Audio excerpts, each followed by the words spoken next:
la drill, quand ça a émergé, Ouais. j'avais l'impression que de dire, mais en fait, ce rythme-là, ce style de rap, ça sonne logique. Comment ça se fait que moi, je découvre ça?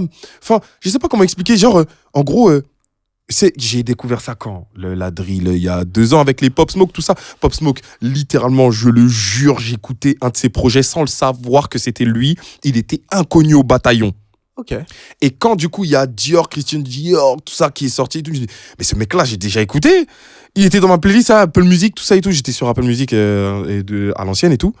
Je dis, mais je suis tombé sur ce type-là et tout. Et je me souviens que quand j'ai écouté, j'ai trouvé le rythme hyper atypique, mais pourtant, ça sonne logique. Pourquoi ça n'existait pas avant?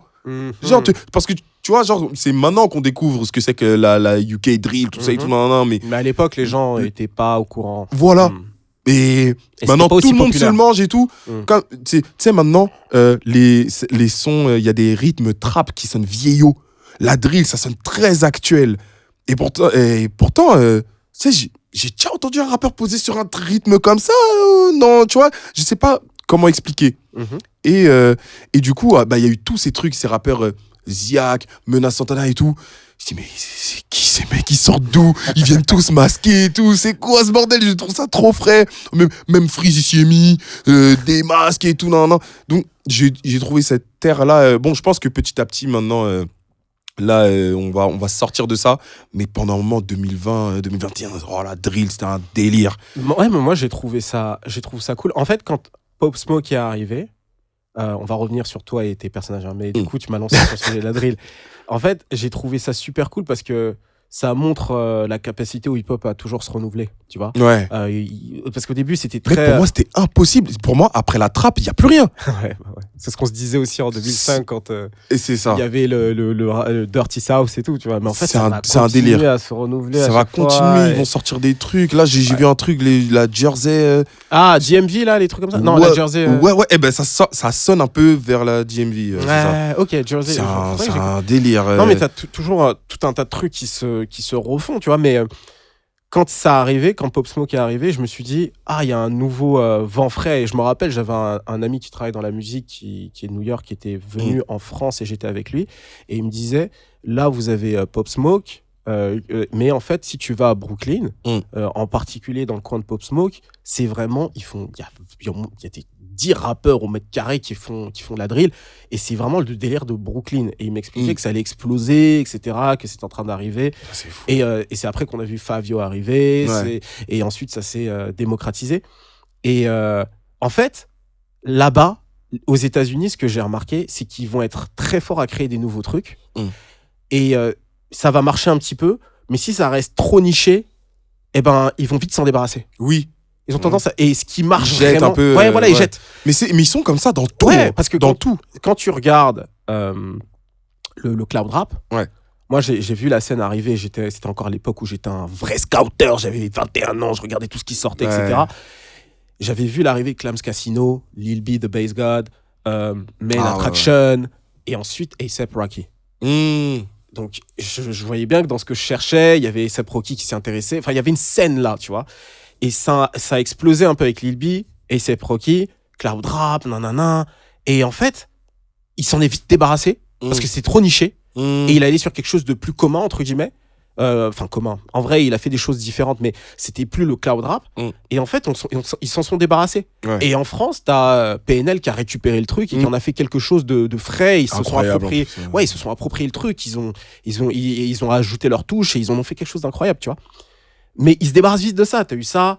T'as eu aussi le rap de SoundCloud avec XXXTentacion, les mots rap, etc. Les mots rap. Tu vois, mais tu vois, maintenant, je peux plus me l'écouter, tout ça, alors que j'étais à fond dedans. J'étais à fond dedans. Et qu'est-ce qui s'est passé, du coup? Je sais pas. En fait, après le décès d'XXX, j'ai eu une overdose de tous ces sons-là. Et en fait, c'est fou. C'est vraiment... En fait, je comprends qu'il y en ait qui disent que XXXTentacion est un génie.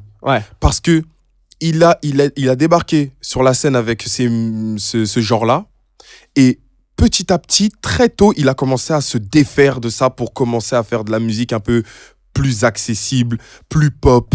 Et Et je me demande, et moi, j'étais là en mode, je kiffais de fou. Mais je me suis dit, j'ai cette frustration de me dire que j'aurais pas de nouveaux sons dans ce délire-là. Eh ben, il a senti venir le truc ici. Et en fait, c'est un mec qui vit la musique. Ouais. Et je pense que tout ça là, il s'est dit, ouais, ça y est. En plus, ça allait avec un état d'esprit qu'il voulait rejeter, qu'il voulait plus.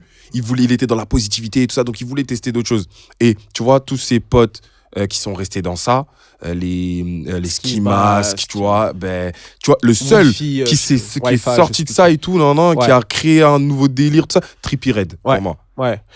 Mais après, bah, tu vois, en fait, si tu veux, ça a continué, mais ils l'ont fait évoluer. Juice WRLD, faut dire qu'il a repris la torche. Juice WRLD, incroyable. Ouais. Mais globalement, si tu regardes cette scène, elle a pas contaminé tous les rappeurs, t'en as encore quelques-uns qui le font. Là, il y a NBA Youngboy qui a sorti un morceau qui s'appelait Emo Rap. Tu vois, Lil Pump, il est mort, hein. Il est mort dans le film. Ouais, lui, il est dead. Tu vois, mais c'est une musique, en fait, tout ce qui pète et qui touche, du coup, à une communauté adolescente, ça part vite.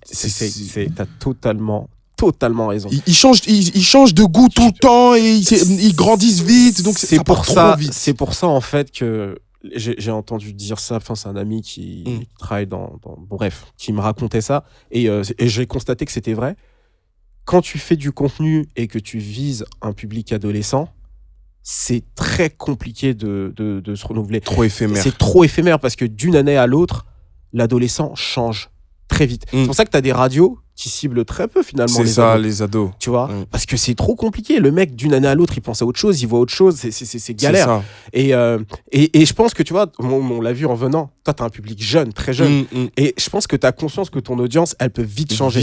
Et tu te dis, vas-y, tu sais quoi, je vais leur proposer un truc ludique et vas-y, il y a toujours des nouveaux concepts. Ouais, tout le temps des nouveaux trucs à leur faire grailler et tout. C'est ça. Ça, tu viens, t'as 15 ans, à 23 ans, tu me suis encore parce que j'ai encore des nouveaux concepts à te donner, tu vois. C'est un délire.